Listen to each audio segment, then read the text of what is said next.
Salut à toi l'investisseur et bienvenue dans cette nouvelle vidéo concernant l'auto-entrepreneuriat. Tout d'abord, sache que cette vidéo fonctionne avec un article qui est beaucoup plus détaillé et qui est disponible sur le site sanscravate.fr. Donc si ce n'est pas encore fait, fonce te rendre vers ce site et abonne-toi à notre newsletter pour en savoir toujours plus sur nos articles et nos vidéos.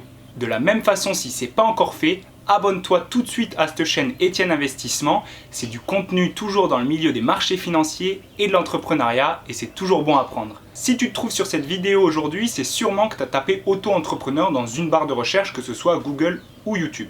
Cela signifie que tu connais déjà un petit peu ce statut et que tu continues à te poser des questions auxquelles on va répondre dans cette vidéo.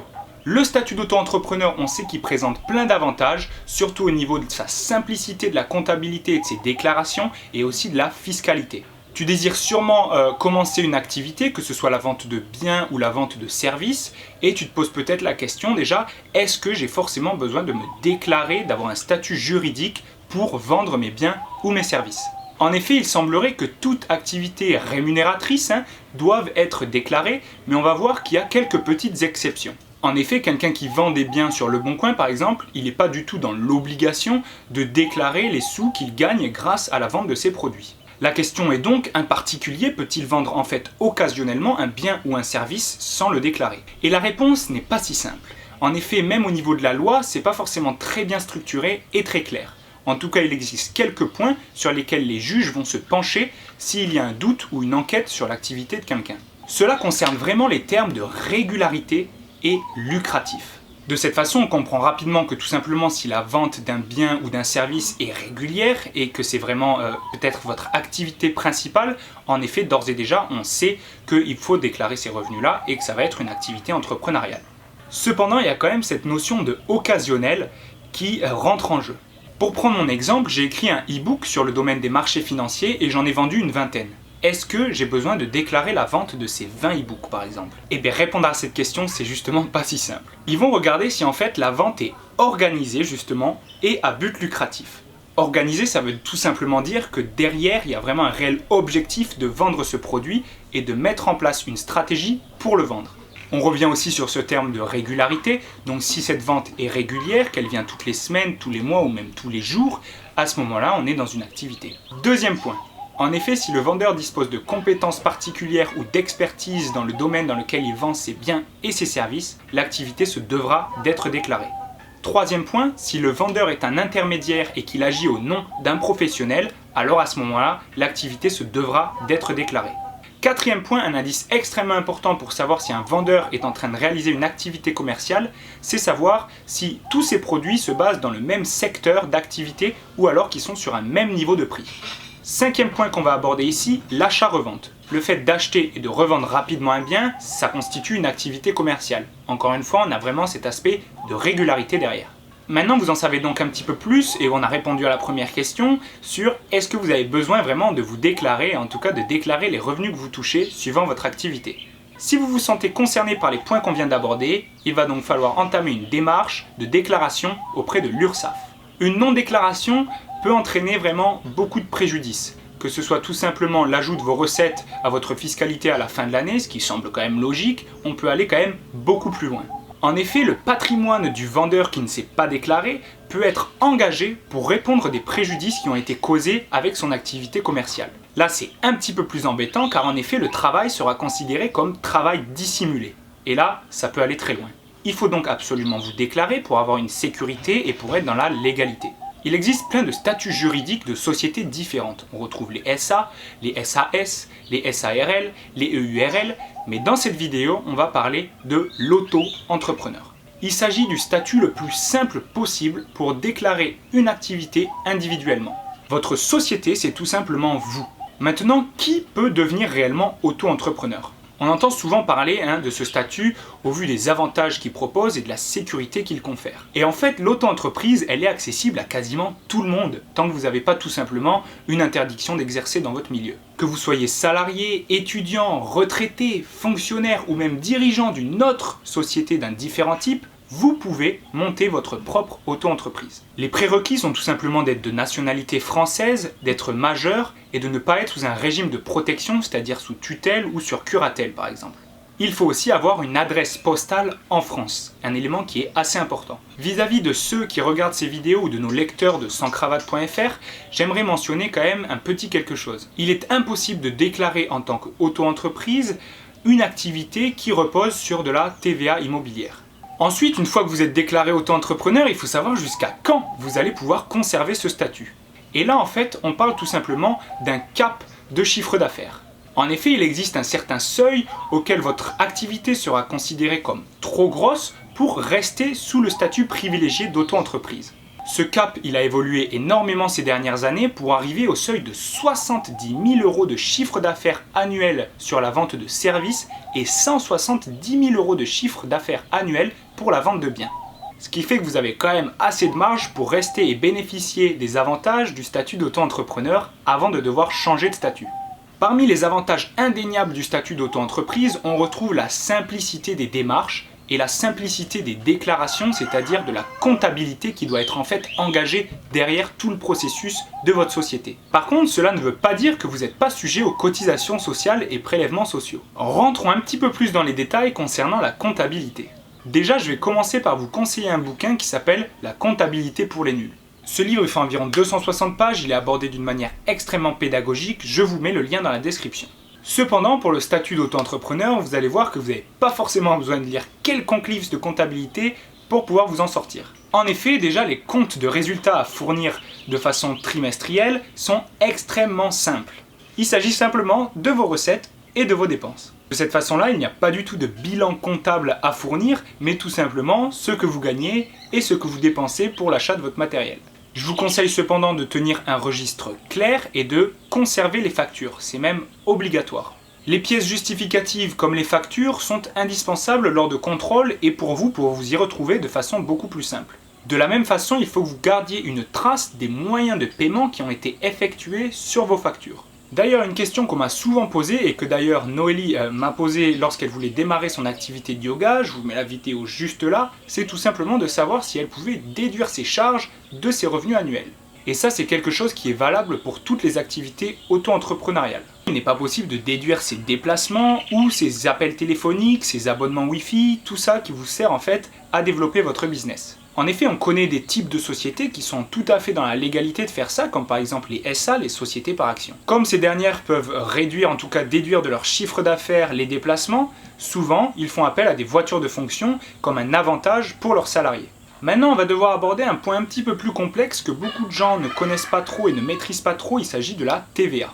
En effet, là c'est un point extrêmement intéressant, c'est tout simplement que le statut d'auto-entrepreneur permet à ce dernier de ne pas forcément facturer la TVA à ses clients. Et cet avantage, c'est encore une fois disponible seulement sous un certain cap de chiffre d'affaires. Il s'agit ici d'environ 35 000 € de chiffre d'affaires annuel pour la vente de services et de 90 000 € pour la vente de biens. Mais facturer la TVA, ça veut dire quoi?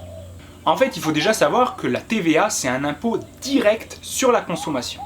Pourquoi direct? Parce que c'est tout simplement le consommateur qui paye cette TVA. En fait, les sociétés fonctionnent tout simplement comme collecteurs de cette TVA. Ils vont devoir récupérer la TVA que les consommateurs ont payée sur leurs produits et ensuite l'envoyer au gouvernement. De la même façon, quand une entreprise achète de la matière première, par exemple, ou des produits intermédiaires qui vont servir à la conception de leurs propres produits, ils vont payer une TVA sur les produits de leurs fournisseurs. Mais alors pourquoi ils s'intéressent tant au prix hors taxe lorsqu'ils achètent à leurs fournisseurs? Tout simplement parce qu'ils ont facturé de la TVA à leurs clients et qu'ils ont payé de la TVA à leurs fournisseurs. En fait, ce qu'ils vont devoir faire, c'est la différence entre les deux et ensuite envoyer cette différence-là au gouvernement. Donc en fait, quelque part, ils ne vont pas payer leurs matières premières ni leurs produits intermédiaires en TTC. Ils vont payer en HT, c'est-à-dire sans compter la TVA.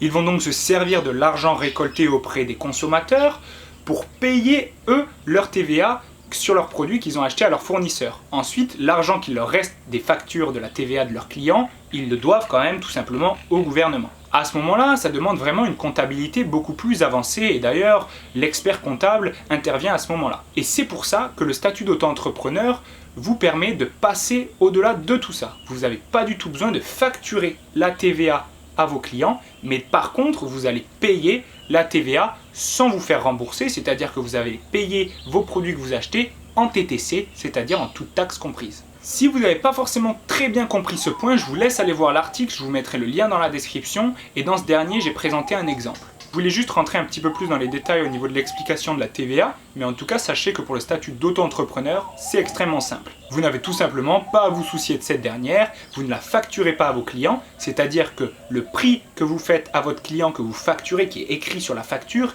il est franchisé de TVA, c'est-à-dire sans TVA. Il va donc directement être impliqué dans votre chiffre d'affaires. Pour en rajouter une dernière couche et faire de vous un expert de la TVA, je vais tout simplement vous préciser que la TVA n'est pas forcément la même sur tous les produits du quotidien.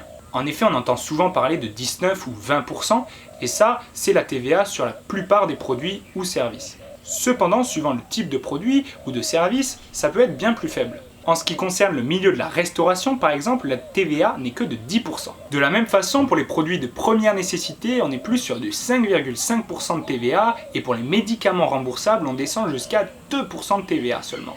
Maintenant, penchons-nous sur la question des obligations de l'auto-entrepreneur.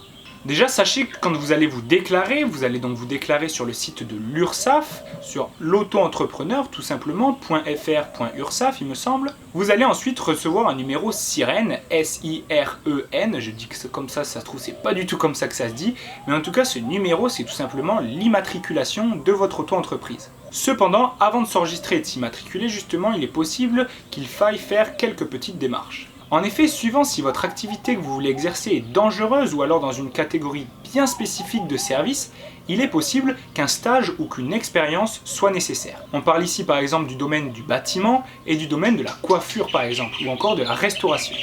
Si vous êtes dans ces domaines-là, je vous laisse aller vous renseigner auprès du site officiel de l'URSSAF pour en savoir un petit peu plus sur les obligations. Ensuite, les artisans et les commerçants, en plus de devoir s'enregistrer auprès de l'URSSAF, doivent s'enregistrer auprès d'un autre registre. Pour les artisans, il s'agit du RM, c'est-à-dire le répertoire des métiers, et pour les commerçants, il s'agit du RCS, le registre des commerces et des sociétés. L'immatriculation, que ce soit celle de votre auto-entreprise ou justement celle ORM ou au RCS, est gratuite, et ça c'est vraiment un point avantageux. Ensuite, il vous faut forcément avoir une assurance de responsabilité civile et aussi un compte bancaire qui va être dédié à votre activité, on en reparlera un peu plus tard. Ensuite, au niveau des déclarations de votre activité, l'entrepreneur a deux choix. Soit il peut la faire mensuellement, soit de façon trimestrielle. Et ça, c'est lui qui le choisit quand il se déclare.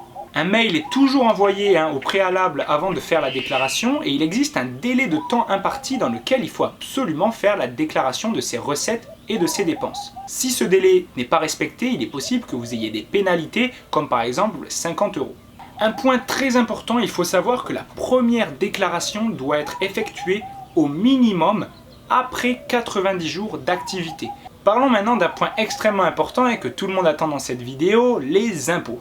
En effet, tout le monde participe et quel que soit le type d'activité que vous fassiez, vous êtes sujet à des impôts. D'ailleurs, il est très important de savoir que l'auto-entrepreneur, s'il a un autre statut à côté, celui de salarié par exemple, ou celui de dirigeant d'une autre société, ou de fonctionnaire, eh bien il va devoir déclarer aussi ses activités auto-entrepreneuriales et être imposé dessus. Mais maintenant, de quoi il s'agit et pourquoi on paye réellement ? Déjà, il existe les prélèvements sociaux, à ne pas confondre avec les cotisations sociales.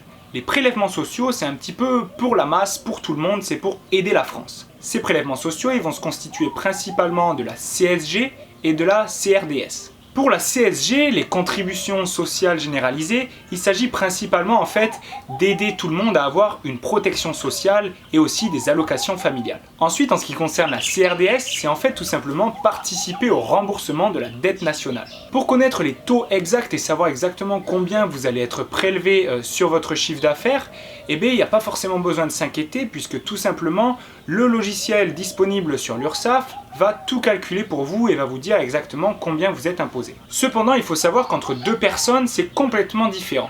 En effet, il peut y avoir des abattements en fonction de votre situation sociale, de votre quotient familial et du type d'activité que vous pratiquez. Il est important de noter que les prélèvements sociaux sont des impôts sur le revenu. Donc quand on parle d'impôts sur le revenu, oui, les prélèvements sociaux en font partie. À titre d'exemple, la CSG se situe environ autour des 7,5% pour une activité salariale par exemple toute simple.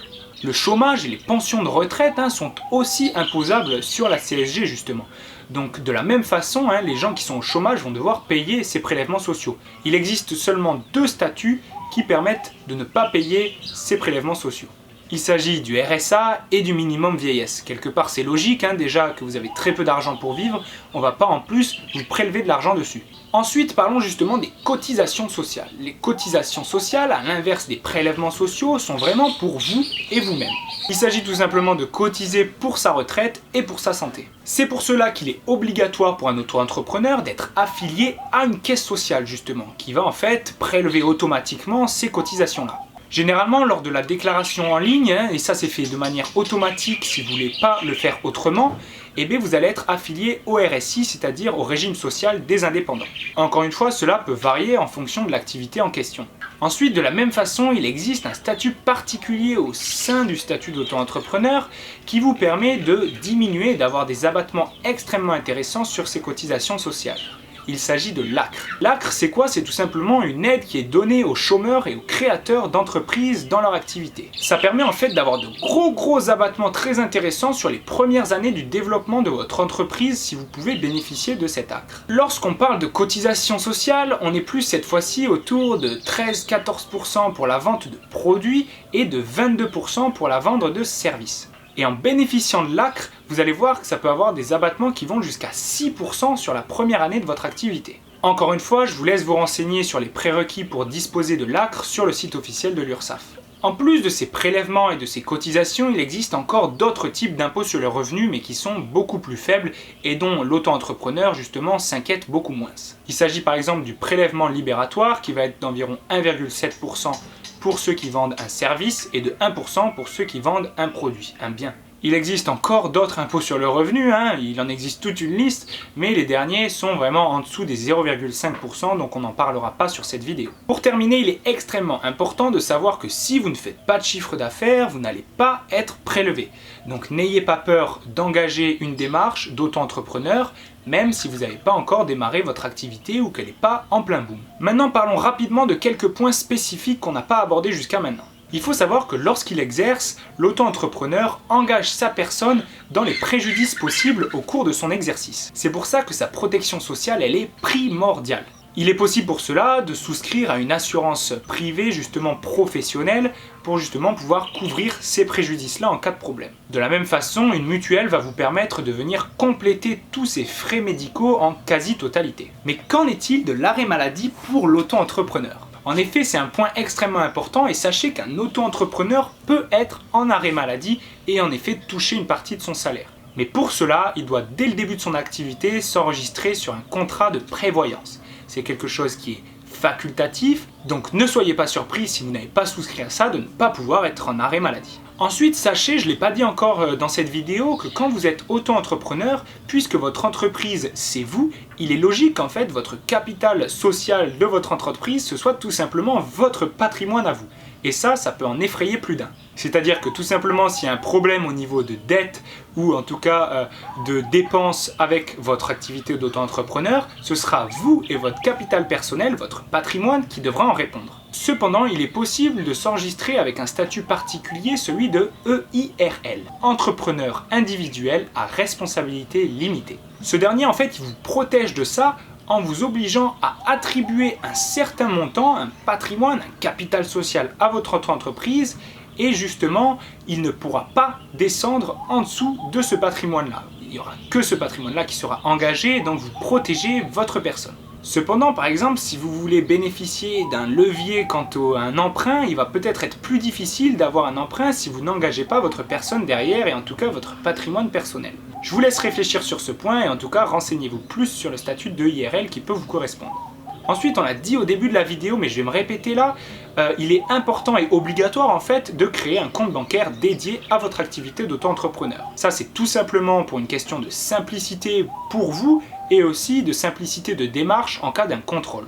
Il est obligatoire que toutes les transactions qui concernent votre activité apparaissent sur ce compte en banque là et de la même façon qu'elles soient en correspondance avec les factures que vous avez faites. Dernier point avant de finir cette vidéo, le statut d'étudiant entrepreneur. Un petit point que j'aimerais préciser et qui m'a porté beaucoup de préjudice, c'est tout simplement que lorsque je me suis déclaré en tant qu'auto-entrepreneur, j'ai oublié de mentionner que j'étais étudiant. Ce qui fait qu'en fait j'ai été radié de la LMDE, donc de ma sécurité sociale, pour être mis au RSI. un gros problème puisque après je ne pouvais plus fournir les documents d'attestation nécessaires à l'inscription en école. J'ai donc failli rater un de mes stages en ne pouvant pas présenter ce document puisque j'avais été radié de la LMDE. Donc faites extrêmement attention à bien vous déclarer en tant qu'étudiant entrepreneur lorsque vous faites votre déclaration justement à l'URSSAF. Ensuite, si vous êtes entrepreneur en dessous de 26 ans, faites attention à bien parler avec vos parents concernant votre nouveau statut d'auto-entrepreneur. Tout simplement parce qu'il est possible que vous soyez encore rattaché au foyer fiscal de vos parents et que ne vous déclarez pas vos revenus personnels. À ce moment-là, il faut faire très attention à être bien dans la légalité puisque quand vous êtes rattaché au foyer fiscal de vos parents, c'est eux qui déclarent vos revenus, par exemple ceux des jobs d'été. Bon, maintenant, il existe un seuil d'environ 4 fois le SMIC que vous n'êtes pas obligé de déclarer si vous faites une activité comme par exemple un job d'été. Mais sachez en tout cas que lorsque ça dépasse ce seuil-là, vos parents vont être obligés de déclarer vos revenus à vous dans leur foyer fiscal. Être dans le foyer fiscal de vos parents, c'est aussi quelque chose d'intéressant pour eux puisque vous rentrez dans leur quotient familial, ce qui leur permet d'avoir des abattements sur leurs impositions. En tout cas, si vous prenez la décision de vous détacher du foyer fiscal de vos parents et de déclarer vos revenus, faites attention à bien faire tout ça et à renseigner vos parents des démarches justement et en tout cas de votre statut pour ne pas être dans l'illégalité justement et un peu du travail dissimulé et de la non-déclaration de revenus. En effet, si vous restez dans le foyer fiscal de vos parents et que vous les laissez bénéficier du quotient familial, mais que d'un autre côté, vous déclarez vos propres revenus à l'URSSAF en tant qu'auto-entrepreneur, ça peut poser des problèmes. Donc faites attention à ça, faites ça avec vos parents, renseignez-vous bien sur un lien que je vous mets dans la description en dessous de étudiants en dessous de 26 ans. Et voilà, démarrez votre activité auto-entrepreneuriale dans toute la légalité et dans toute la sérénité possible. Touch of your skin, blurring my vision, seeing the same film.